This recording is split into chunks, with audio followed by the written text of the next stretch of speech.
chapter 7, text 3. Manusyanam sahasreshu kaschid yatati siddhaye yatatapi siddhanam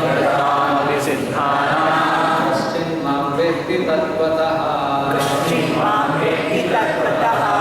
manusyanam sahasreshu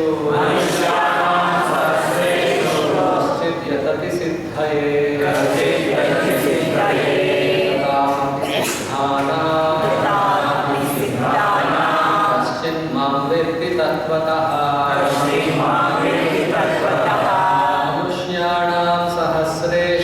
मनुष्याणां सहस्रेषु कश्चित् यतति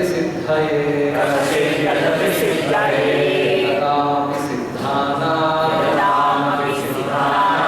कश्चित् मां वेत्ति तत्त्वतः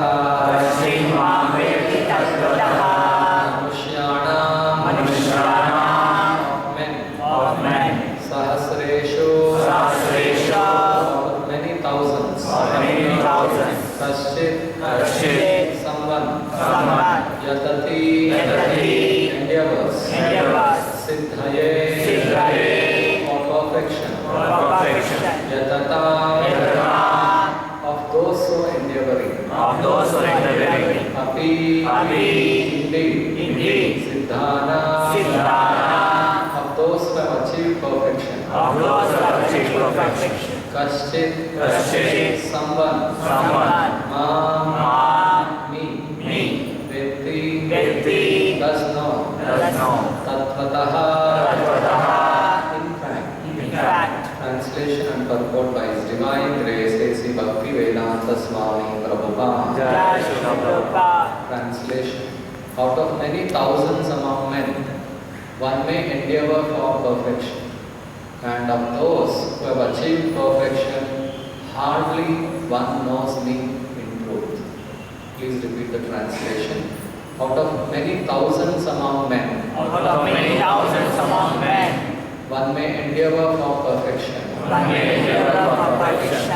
And of those who have achieved perfection, hardly one knows me in truth. Purport. There are various grades of men, and out of many thousands, one may be sufficiently interested in transcendental realization to try to know what is the self, what is the body, and what is the absolute truth. Generally, mankind is simply engaged in the animal propensities, namely eating, sleeping, defending, and mating, and hardly anyone is interested in transcendental knowledge.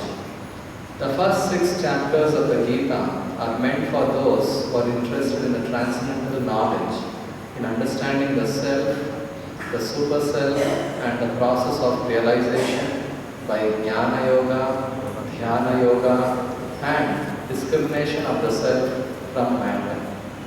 However, Krishna can only be known by persons who are in Krishna consciousness.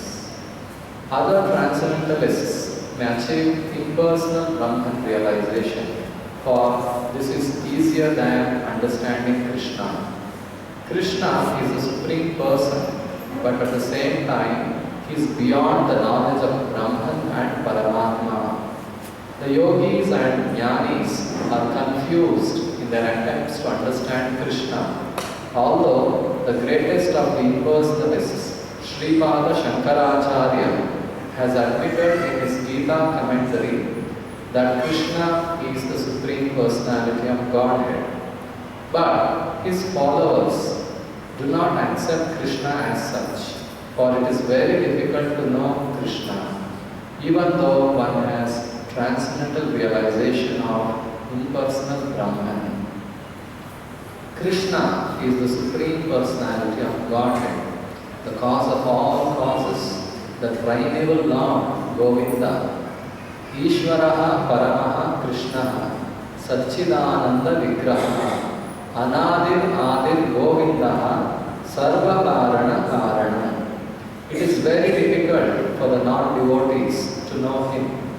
Although non-devotees declare that the path of bhakti or devotional service is very easy, they cannot practice it. If the path of bhakti is so easy as the non-devotee class of men proclaim, then why do they take up the difficult path? Actually, the path of bhakti is not easy. The so-called path of bhakti, practiced by unauthorized persons without knowledge of bhakti, may be easy. But when it is practiced factually according to the rules and regulations, the speculative scholars and philosophers fall away from the path. Srila Rupa Goswami writes in his Bhakti Rasamrita Sindhu, Shruti Smriti Puranadi Pancharatra Vidhim Vina Aikantiki Hare Bhaktir Utpatayaiva Kalpate.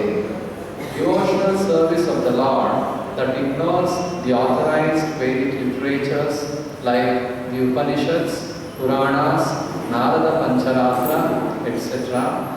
is simply an unnecessary disturbance in society. It is not possible for the Brahman realized impersonalist or the Paramatma realized yogi to understand Krishna, the Supreme Personality of Godhead, as the son of Mother Yashoda or the charioteer of Arjuna. Even the great demigods are sometimes confused about Krishna. Muhyantiyat Suraya Mamtu Vedana Kashchana. No one knows me as I am, the Lord says. And if one does know him, then Samahatma Sudurlabhaha, such a great soul, is very rare. Therefore, unless one practices devotional service to the Lord, he cannot know Krishna as he is, Tattvataha, even though one is a great scholar or philosopher.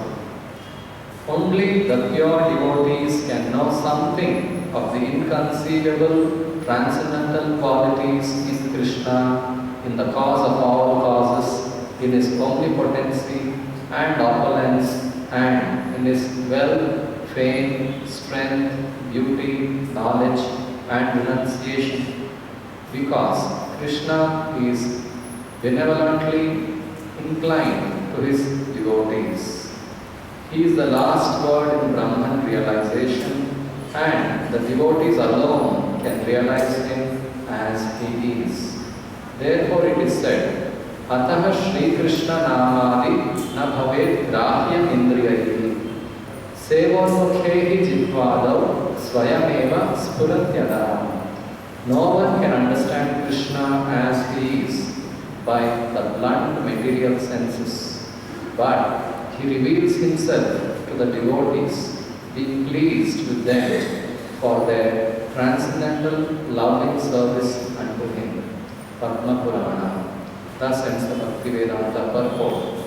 Om Ajnana Timirandhasya Jnana Shalakaya Chakshurunmilitam Yena Tasmai Shri Gurave Namaha.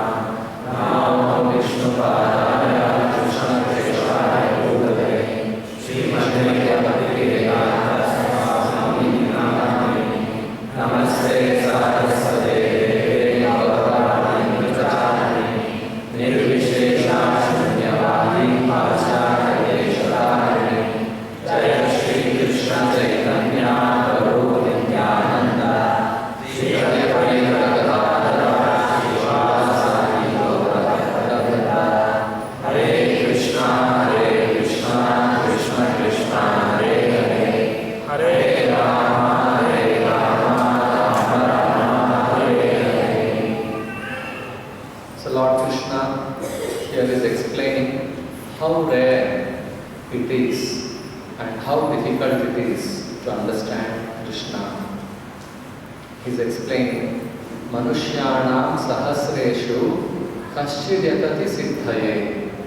Krishna is telling out of Sahasreshu Manushyas, out of thousands and thousands of human beings, Kashchid Yatati Siddhaye, hardly one tries to achieve perfection in human life. Why? Because people in this material world are fully under illusion about their self and about the aim of life. There is a very powerful material energy influencing everyone, which makes them feel that I am this body, and keeping this body fit and fine and gratifying the senses to the highest limit is the success of life. This is what people think. I have this body, I have these senses, and if I can enjoy utilizing these senses to the maximum extent, then I am successful. This is what people think. But Krishna begins the Bhagavad Gita by telling that you are not this body or soul. It is the first step of spiritual knowledge. First lesson he taught to Arjuna. Arjuna also was lamenting because Arjuna was thinking happiness means enjoying myself with my friends and relatives. In Arjuna's situation, his own friends were fighting with each other, his own relatives, brothers. So by killing own brother and grandfather and teacher and relatives and friends, you cannot enjoy in this world, it's not possible. So Arjuna felt that I cannot fight, let them enjoy. I cannot kill my own grandfather, I cannot kill my relatives and fight. So Arjuna was in this bodily platform, just like an ordinary human being. But one good thing what Arjuna did, which is a lesson to all of us, is he surrendered to Krishna. He was confused, he didn't know what to do. So he said, Yashreyasyam Nishritam Bruhi Tanme Shishyasteham Shadimam Tvam Prapannam. He said, what is Shreya? What is really good for me? You please tell. I don't know, I am confused. Shishyasteham, I become your disciple. You are my spiritual master now. You teach me what is right and what is wrong. So unless one surrenders to the Supreme Lord, or a spiritual master coming in the parampara from the Supreme Lord, unless one accepts a spiritual master, his spiritual life doesn't begin. One may go on arguing, one may go on speculating about what is the truth, about who am I. That speculation will not end unless one accepts a spiritual master coming in the parampara from Krishna. So Arjuna showed this path. He was confused, he wanted to be happy, the whole idea was he wanted to be happy, but he was fully confused. He was feeling, even if I win the kingdom, still I will not be happy. That's the condition. Many people think, but there are one category of people, they think poverty is the cause of all problems. So somehow we have to take care of poor people. Rich people should somehow contribute, do some charitable activities and take care of poor people's necessities, give them food, give them cloth, give them free education, give them some medicine. And then we can solve the problems of life, we'll be very happy. This is what some people think. But that is not the real problem. Problem is there for everyone, even rich people also have problems. Okay, suppose all rich people get together. Rich people are really stinkingly rich actually. There is no scarcity of money. What is required is good health, that's all. Isn't it? It is said that if 10% of the rich people contribute, the entire world can be happy. Something like that. They are so rich. Just 10 people, not even 10%. Richest 10 people of the world, if they contribute, they can make everyone happy by solving the material necessities. But suppose, assuming that it happens, so will everyone be happy? Suppose everyone has one house, own house, because rich people have donated. Everyone have their own, they have jobs, and everyone has something to eat because they have job, they have income, they have their own house, and they have clothes to wear, they have some ornaments to wear also. Do you think people will be happy? People will not be happy. Because there is a deep-rooted desire in the heart, which is is hankering for something else. How much ever we please the body by having a good house, by good eatables, eating, sleeping, mating, depending, this is a general activity. How much ever we do, we will not be happy. You can ask the rich people who are already having these things. Forget about poor people. You may say, oh, you don't have this or you don't have. Ask the rich people. They have everything. If they want something to procure that, immediately 100 servants will come running. Immediately that's ready for them. So in spite of having all facilities, even rich people are not happy. Why? Because happiness comes only when we understand who am I first. And that is taught by Krishna. When Arjuna asked, please tell me what is really good for me, immediately Krishna taught him the first lesson, my dear Arjuna, you are speaking learned words and you are lamenting for something you don't have to lament. Ashocyan anvashochastvam prajnavadamsya bhashase gatasona gatasomsya nanushocanti pandita. Krishna said, you are lamenting for something which is not lamentable at all. Ashocyan anvashochastvam. That which you don't have to lament, you are lamenting. And prajnavadamsya bhashase, you are talking as though you know everything. Because Arjuna had posed some arguments. If I kill all these soldiers, then their wives will become widows. And when women are without husbands, then they'll be spoiled by other men. Because of that, there will be Varna Sankara population. Because of that, the entire society will be disturbed and there will be so much of chaos and disturbance in the society because of unwanted population. So like that, Arjuna had given certain arguments for him not to fight. But then Krishna said, no, that's not right. Krishna said, first of all, you should know that you are not this body, you are soul. And soul never dies. Ajo nitya shashvatoyam purano nahanyate hanyamane sharire. The soul is aja, unborn, it is nitya, it is shashvata, it is purana. It is the oldest. There is no beginning or end to the soul. Nahanyate, no one can destroy the soul.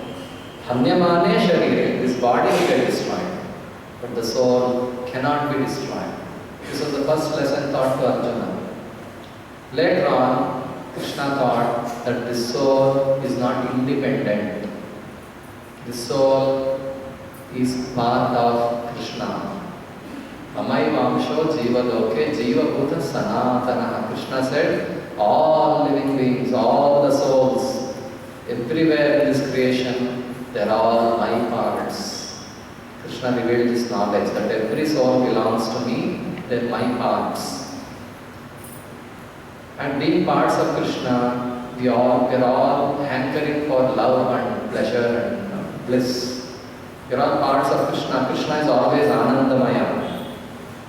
Krishna is explained here. Ishvaraha Paramaha Krishnaha Satchidananda Vigraha. Krishna is Satchidananda Vigraha, is full of Ananda. We being part of Krishna, we are also full of Ananda. That's our original nature.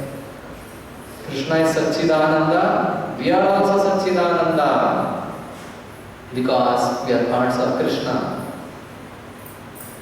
But when we have come to this material world, our original nature of Satchidananda is now forgotten by us. We have forgotten that I am Satchidananda, I am eternal, and it's my right, my natural constitution to be always happy. But because of ignorance about the self, I have identified myself with this body and I am thinking, anyway, Ananda is needed by the soul. So we are trying to derive pleasure through the senses. And to derive pleasure through the senses, we are working very hard. Manashashtani indriyani prakrtistani karshati. We are thinking I am this body, that itself is wrong. And then further extension, trying to get pleasure from body. When the senses come in contact with the objects of the senses, there is certain amount of chemical pleasure, not real pleasure, certain feeling of pleasure, which we think is real pleasure. Yehi samsparshaja bhoga dukkha yona evate adyantavantah kaunteya nateshu ramate buddha. Krishna said this samsparshaja bhoga, that enjoyment or pleasure what we get when sense and sense come in touch with sense object, that's adi and anta, adi antavanta. There is a beginning and an end. This is unreal. Real pleasure lasts forever.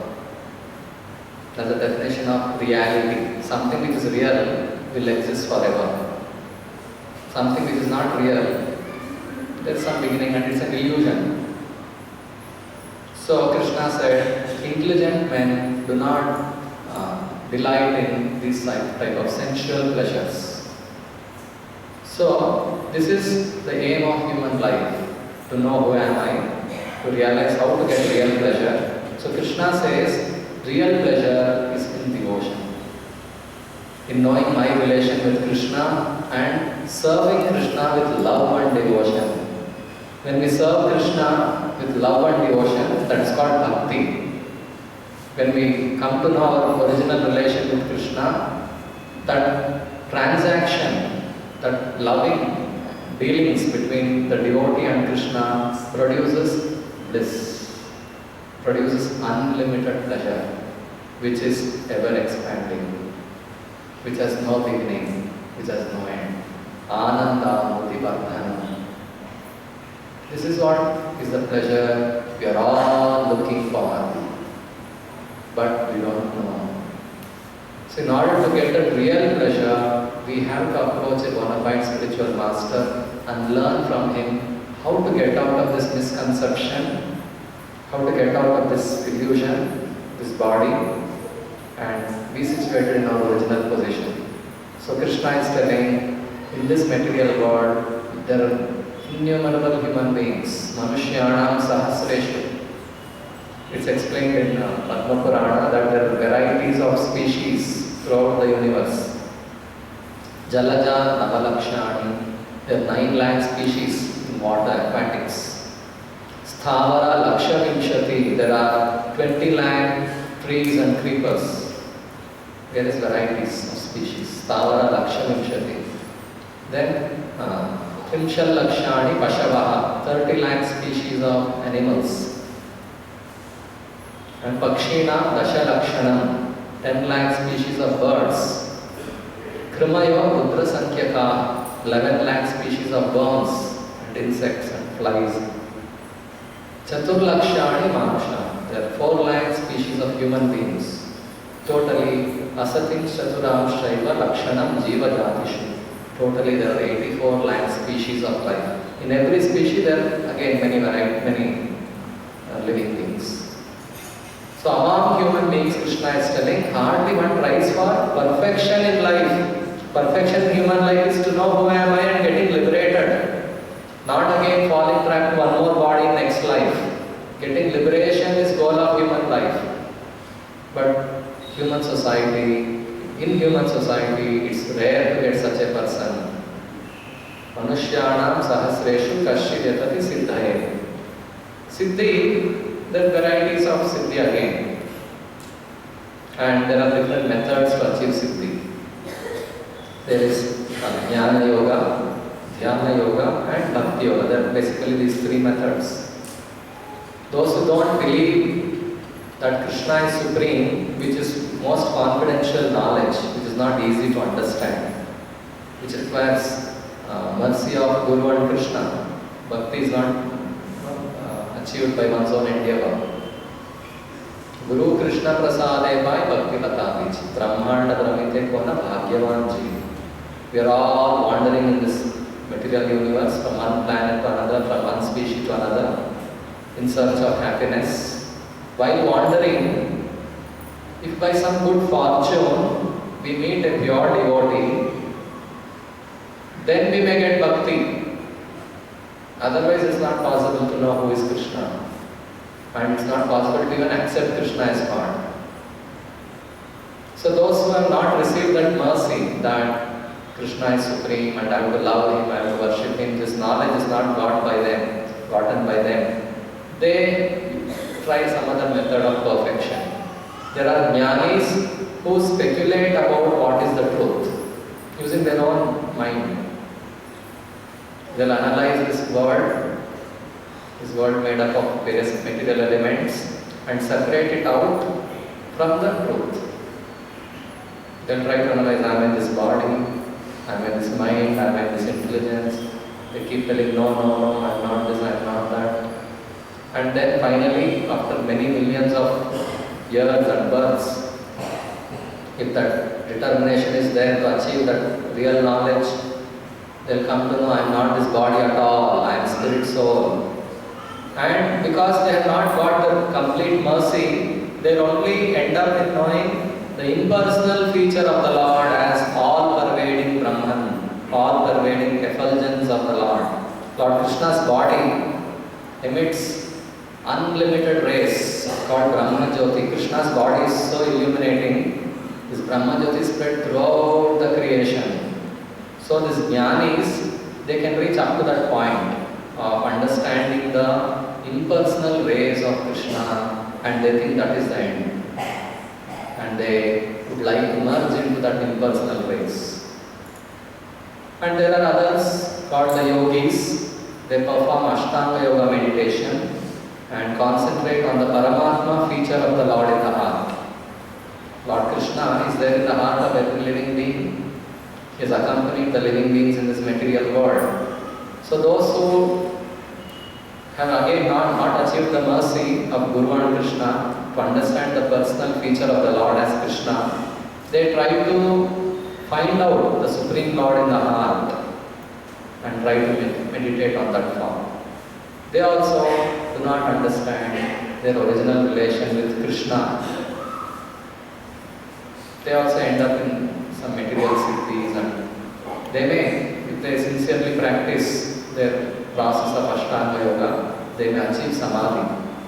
They may be able to see the form of the Lord, that's it. Beyond that, they don't know what to do. So, it's only by mercy of Guru and Krishna one can know who is Krishna. Otherwise, it's not possible. So here in the purport it's explained, to know Krishna is very difficult. But there's only one way. That way is only by love and devotion. If someone, by some good fortune, comes in contact with a pure devotee, he can begin his devotion. So to give this love and devotion, Krishna himself came. Here Krishna came, Krishna loves us. Krishna is our Father because we are all His parts, we are all His children. He always loves us. So out of His love, Krishna again and again comes to this material world to remind us. Yada yada hi dharmasya glanir bhavati bharata abhyutthanam adharmasya tadatmanam srijamyaham. Krishna is told, whenever there is decline in religious principles, I descend again and again. Because we are all very tiny, we tend to forget who am I, and we immerse ourselves in this illusory world. So Krishna comes again and again to remind us. So Krishna is so kind and he gave this Bhagavad Gita. But how many of us are reading this Bhagavad Gita and trying to know what is Bhagavad Gita? We are all so busy reading volumes of books. Old people, hold a newspaper A to Z, they'll read. Some people say those are working, they say, oh, we are very busy. After old age, you will see reading Bhagavad Gita. Ask old people, they're retired. At home, what are they doing? Either they'll be rocking on chair and watching some movies and cricket and football and so many other things. And there are so many other tensions. So it's not easy to read Bhagavad Gita. One should have the good fortune to have attraction to read. It doesn't come. So Lord Krishna, out of His own kindness and love, He came and taught Bhagavad Gita. But no one took it up. Again Krishna came. 5,000 years ago Krishna spoke Bhagavad Gita. He found out that the Parampara Jnana was lost 5,000 years ago, and He re-established it through Arjuna and ordered, you all should surrender to me, that's the final instruction of Krishna. Even after giving Bhagavad Gita message, human beings misunderstood Krishna. So many misinterpretations are there about Bhagavad Gita, written by so many authors. They have written it is not to Krishna. Don't surrender to Krishna. It is something inside Krishna, all interpretations. They gave and they again misled all the human beings. So again Krishna came as Sri Chaitanya Mahaprabhu to give love of Krishna freely to anyone and everyone without any qualification. Even more mercy he showed. So Chaitanya Mahaprabhu, just to show mercy, when he was just 24 years old, he took sannyas. He had married, he had a very young and beautiful wife, he had a very loving mother. Just to teach this message to the fallen souls who are suffering in this material world, he took sannyas. Because as a householder, when he was preaching Krishna consciousness, he was conducting Sankirtan, he was teaching the message of Krishna, even while he was a householder. But people would not take his message seriously, because he was a householder.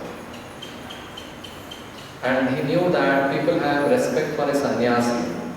So, just to make people listen to his message, he took sannyas and he left home at that very young age of 24. And as a sannyasi, he would travel. First he travelled to South India. And throughout South India he would preach. He was so powerful, Supreme Lord himself, definitely. So on the way when he would travel, whomever he meets, he would just tell him, chant Hare Krishna. Just by looking at the beauty of Chaitanya Mahaprabhu, just by hearing that Krishna Nama from Chaitanya Mahaprabhu, that person who had met him would become a pure devotee immediately. And then that man would go to his village and tell others, chant Hare Krishna. Whoever heard him, they would become pure devotees immediately. And from them, they would go to their villages and they would tell their people, chant Hare Krishna, and they would become pure devotees. In that way, that parampara potency of the holy name would spread throughout, wherever Chaitanya Mahaprabhu traveled. So like that, Chaitanya travelled to South India, and he had a very great desire to go to Vrindavan, and his intimate devotees would not allow him. They would always give some reasons and keep him in Jagannath Puri. But he said, no, this time I have to go, you should not force me to stay here. And he had already warned them that he has to go. And finally he told that I have to go now. And I don't want anyone with me this time. Because he felt that great inconvenience having some people with him. He said, I don't want to take any one of you. If I take one of you, all others will be upset. So I will not take anyone. Then, but still his intimate devotees, they felt that how can Chaitanya Mahaprabhu go alone? He should have someone to assist him. So he said, see, here is one nice Brahmana, Balabhadra Bhattacharya. He is very honest, very learned. He loves you. So please take him and go. He is a new Brahmana, you just take him. So at their request, he took Balabhadra Bhattacharya and one more Brahmana to assist in various other things, to carry his cloth and some things, to help in cooking that thing. So in that way he took two assistants and he went. So he left at night when everyone was asleep in Jagannath Puri. And he didn't go in the main roads because he knew if Chaitanya Mahaprabhu would go through the main roads, simply people would gather around him and create a big difficulty for him to travel. So he chose the path of the forest. And what happened in the forest is very nicely described here while Chaitanya was traveling through the Jharikhanda forest. So it's explained. When the Lord passed through the solitary forest chanting the holy name of Krishna, the tigers and elephants, seeing him, gave way. Just by seeing him, tigers and elephants would go to the side and give way. When the Lord passed through the jungle in great ecstasy, packs of tigers, elephants, rhinoceros and bulls came, and the Lord passed right through them without any fear. He would just go between them. Balabhadra Bhattacharya was very much afraid to see them.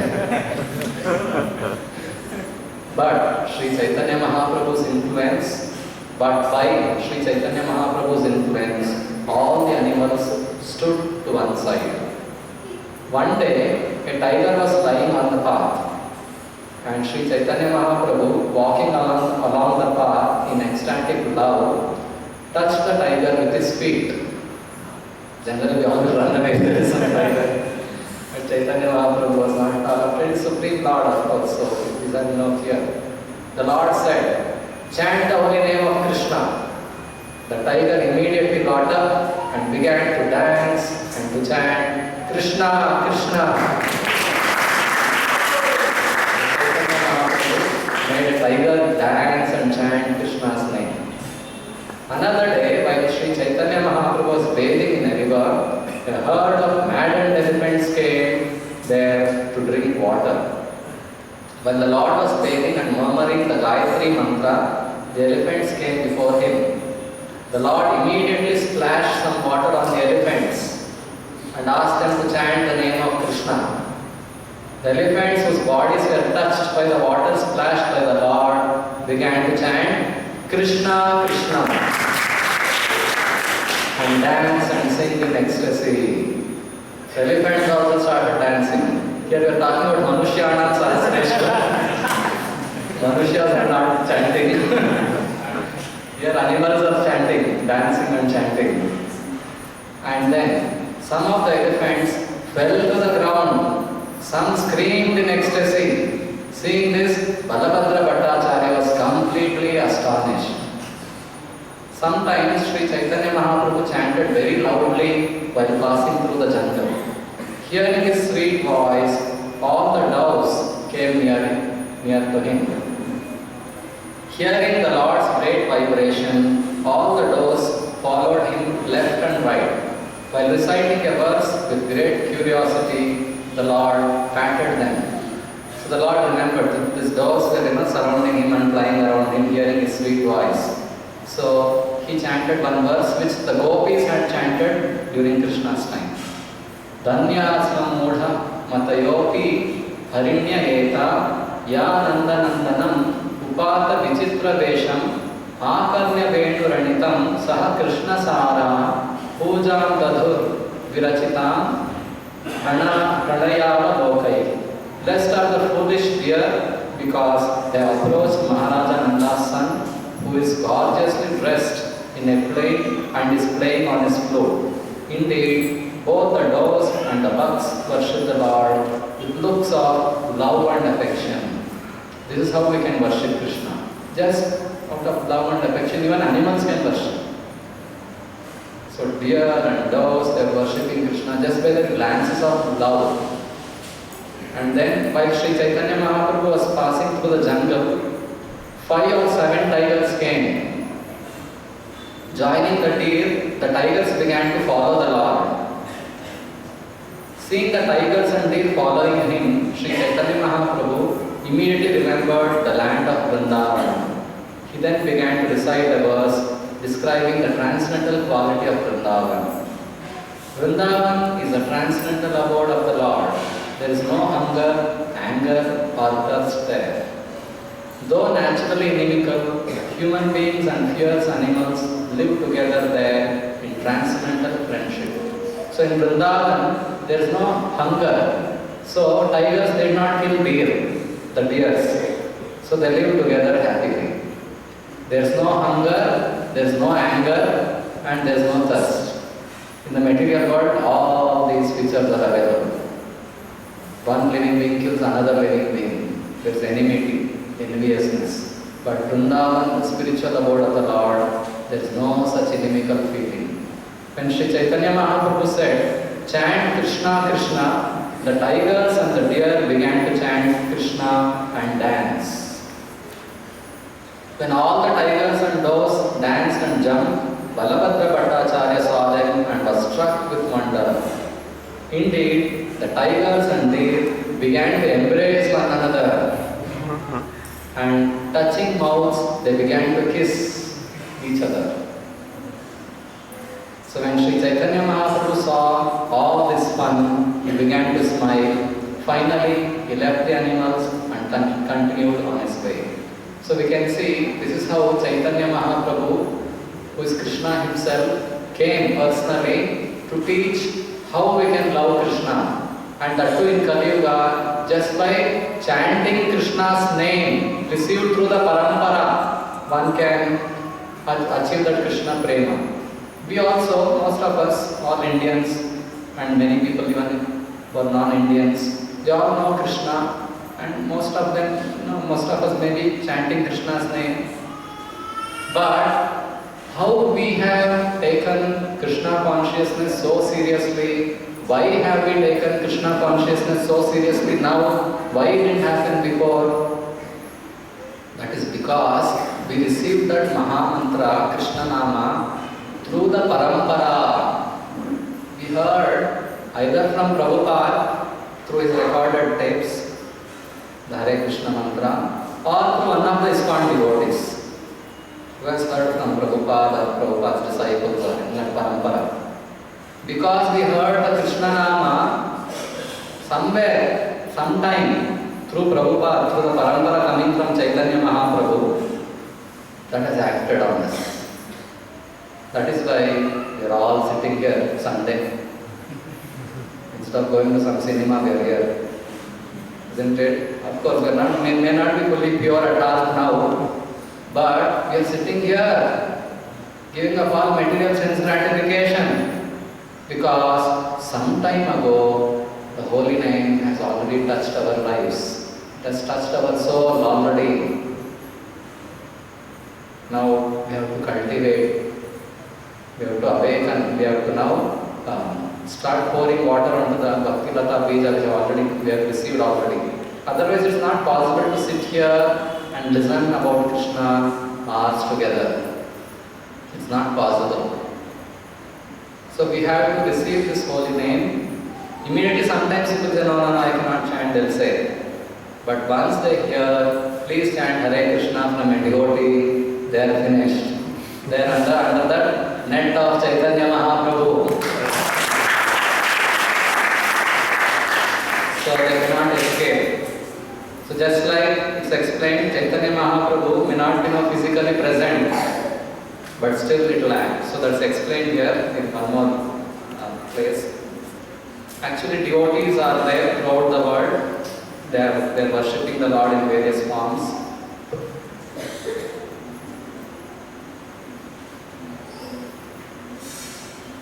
In Kimpurusha Varsha, the great devotee Hanuman is always engaged with the inhabitants of that land in devotional service to the Supreme Lord Ramachandra. Krishna is there in various forms. One of the form of Krishna is Ramachandra. So he is being worshipped by great devotees like Hanuman in Jambudvipa, and they chant various prayers. One such prayer which they chant is Na janma nunam mahato na saubhagam Navana buddhi nakrutistesh tosha hetuhu Tairya visrishtan apino vanauka sash chakara sakhe vata lakshmana bradaha. Here Hanuman and other devotees are telling one cannot establish a friendship with the Supreme Lord Ramachandra on the basis of material qualities such as one's birth in aristocratic family, one's personal beauty, one's eloquence, one's sharp intelligence, or one's superior race or nation. None of these qualifications is actually a prerequisite for a friendship with the Lord, Sri Ramachandra. Otherwise, how is it possible that although we uncivilized inhabitants, monkeys, race, we uncivilized inhabitants of the forest have not taken noble births, although we have no physical beauty, and although we cannot speak like gentlemen or monkeys on the trees. Lord Ramachandra has nevertheless accepted us as friends. So, this bhakti is not achieved by being very rich, not taking birth in a rich aristocratic family, or having personal beauty, or speaking very eloquently. These are not the qualifications. The qualification is one should have love and devotion. One should simply love, have pure heart, accept that Krishna is great. The simplicity is needed. Accept that God is great, I am not great. That is the first simplicity. Give up enviousness. The basic root disease is envy against God Himself. Give up enviousness. Be simple. We are not God. If we were God, we wouldn't have been in the material world suffering. Very simple logic it is. To understand God doesn't require that we have to be scholars. Isn't it? Very simple, common sense is enough to know that God is great. We are all tiny. So it's explained, to know God, one need not be rich, one need not be educated, one can be very simple. So there was one devotee of Chaitanya Mahaprabhu during his time. He was Kolavecha Srinivas. So it's explained about his greatness. Kolavecha Sevakera Dekha Bhagya Sima Brahma Shiva Kante Yara Dekhya Mahima Dhane Jane Panditye Krishna Nahi Pai Kevala Bhaktira Vasha Chaitanya Gosai. So behold the great fortune of the devotee Kolavecha. Lord Brahma and Shiva shed tears upon seeing his greatness. One cannot attain Lord Krishna by any amount of wealth, followers or learning. Sri Chaitanya Mahaprabhu is controlled only by pure devotion. So there was a Kolavecha, a devotee by name Sridhara. He would make cups with bananas bark, dona, and he would sell. That was his business. And whatever income he would get, 50% of that income he would spend in worshipping Mother Ganga, and 50% he would use for his personal maintenance.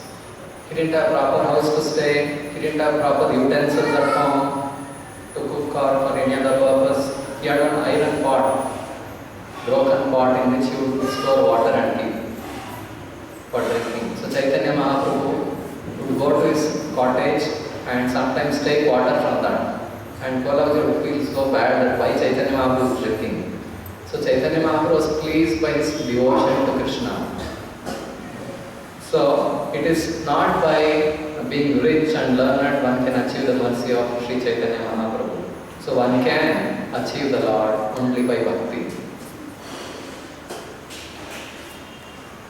And it's also explained, Lord Sri Ramachandra, how Lord Ramachandra is pleased.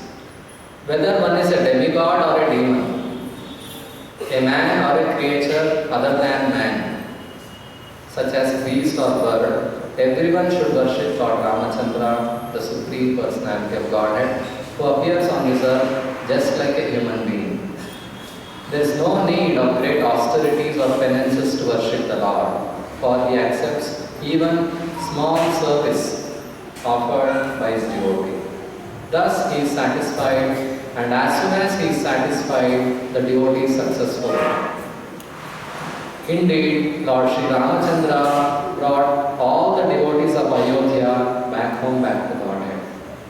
So Prabhupada is explaining, Lord Sri Ramachandra is so kind and merciful to his devotees that he is very easily satisfied by a little service rendered by anyone, human or not. Anyone can serve Krishna. There is no need of even taking a human birth. This is the special advantage of worshipping Lord Ramachandra. And there is the same advantage in worshipping Lord Sri Chaitanya Mahaprabhu. Lord Krishna and Lord Ramachandra, in the manner of Kshatriyas, sometimes showed their mercy by killing asuras. The Lord, when He incarnates as Kshatriya, He kills the asuras. And those whoever get killed by the Lord, they get liberation. That is the mercy. But Lord Sri Chaitanya Mahaprabhu awarded love of God without difficulty even to the asuras. Chaitanya Mahaprabhu's weapon was chanting the holy name. He was killing the dirty heart, the asuric heart, not physically killing. So he awarded love of God even to the asuras. All the incarnations of the Supreme Personality of Godhead, but especially Lord Ramachandra, Lord Krishna, and later Lord Sri Chaitanya Mahaprabhu delivered many of the living entities present before them. Indeed, almost all of them. When the Lord appears, He delivers all the living beings. Sri Chaitanya Mahaprabhu is therefore represented in six-armed form as Shatbhuja Murti. Some of you would have seen Sri Chaitanya Mahaprabhu's Shatbhuja Rupa having 6 hands. In 2 hands, he holds arrow and a bow representing Lord Ramachandra, and in another 2 hands he holds the flute of Krishna, and in another 2 hands Chaitanya Mahaprabhu in his sannyasi vesha, Kamandalu and Danda. So Sri Chaitanya Mahaprabhu is therefore represented in his 6-armed form of Shatbhuja Murti, which is combination of Lord Ramachandra, Lord Krishna, and Lord Sri Chaitanya Mahaprabhu. The best purpose of human life can be fulfilled by worshipping the Shatbhuja Murti, the form of the Lord in 6 arms. 2 arms of Ramachandra, 2 arms of Krishna, and 2 arms of Sri Chaitanya Mahaprabhu. So, Krishna Bhakti, we can know Krishna from Sri Chaitanya Mahaprabhu and his disciples. Sri Chaitanya Mahaprabhu had 6 disciples called Goswamis. The chief among them were Sri Rupa Goswami and Sri Sanatana Goswami. They have scrutinizingly studied all the scriptures and given us the essence of those instructions to cultivate bhakti. So, Srila Prabhupada has translated some scriptures written by Rupa Goswami, Bhakti Rasamrita Sindhu and Upadesha Amrita Sindhu. The essence of all Upadeshas are there in Upadesha Amrita Sindhu. So Bhakti is not a sentiment. Here it's explained, even Bhakti has to be practiced based on scriptural references, not based on one's mental concoction. We cannot do Bhakti based on sentiment. It should all be authorized from scriptures. So, to love Krishna, to worship Krishna, to surrender to Krishna, we have to go through the process given by the great acharyas who have been trained by the Supreme Lord Himself as Sri Chaitanya Mahaprabhu. So, in order to achieve that love of God, we have to practice the science of Bhakti. Bhakti is not a sentiment, it's a science. Science means any experiment you do n number of times, it gives the same result. Isn't it? Suppose you do some experiment today, it gives some result. Tomorrow you do some other results. Some other time, some other result. No, that's not science. Science means it is fixed. The result is fixed. If you follow the process, it gives the same result always. So in the same way, we are all conditioned souls. We are suffering in this material world, and our suffering will be elevated when we know who is Krishna and get liberated. Liberation is the solution. Now, how to get that liberation and go back to God? There is one science, there is one process. That is called sadhana bhakti. And the first step in sadhana bhakti is to chant the holy names of Krishna, received through the parampara. So, in this moment, in this Krishna consciousness movement, from the scriptures, the holy name is given to the people of Kali Yuga, which will cleanse their heart. So, in Kali Santarna Upanishad, it is given. When Narada asked Brahma, how can Kali Yuga people be delivered from their fallen state? So much suffering is there in Kali Yuga. So, looking at the condition, Narada asked Brahma, how can people of Kali Yuga get out of all the sufferings? We are daily hearing in the newspaper how there is a landslide. In which place that is? Pune. Isn't it? So many people died. They didn't know that there will be landslide. Isn't it? All their houses got destroyed. People are stuck up in the mud, and those bulldozers have come to somehow under them, and still some 60-70 children are missing. Some people have died. And in Taiwan, somewhere gas cylinders have burst, and there are also so many people have died. Every day we are saying, isn't it? So many miseries, one after the other. So, if we have to get out of all these sufferings, we have to stop sinful activities. We should know what is right, what is wrong. We should know how to live, even by living, how to live. So, to do all this, we have to follow this process given by the Acharyas. Narmuni asked this question to Brahma. People of Kali Yuga are so fallen, they cannot practice any rules and regulations. How can they be delivered? Then Brahma gave his reply. Brahma said, Hare Krishna, Krishna Krishna, Hare Hare Rama, Rama Rama, Hare Hare. Iti Shodashatanamnam Kali Kalmasha Nashanam. These 16 names, if anyone chants, their kalmasha, because of kalmasha only we get pain. And our heart is so dirty, we commit sinful activities because of the dirt in the heart. The dirt has to be cleansed. Unless the heart is cleansed, we cannot stop our sinful activities. So Brahma said, Iti Shodashatanamnam Kali Kalmasha Nashanam. Nataha Paratarupaya, there is no other upaya. Sarva Vedeshu Drishyate. This is the conclusion of Vedas.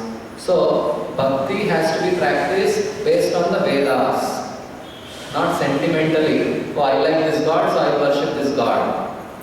No, that's not the way. It's not a sentiment. You cannot choose your own way of worship. Some people say, any God you worship with love and devotion is the same. No. There is only one God. That is Krishna. Ekala Ishvara Krishna. Arasava Bhaktya. Only one God, Krishna, and everyone else is his servant.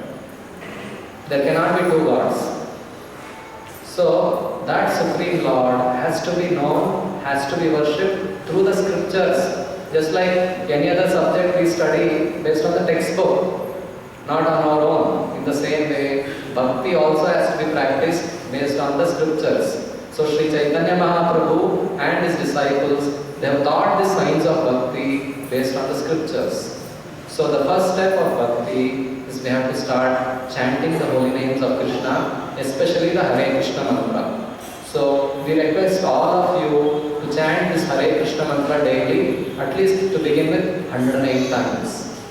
And as far as possible, please come to our centers at least once in a week, participate in the kirtans, have darshan of the Lords, attend the arati, take prasadam. Bhakti is very easy to practice, and associate with devotees, learn from them more and more about bhakti. In this way, we can achieve perfection in our life.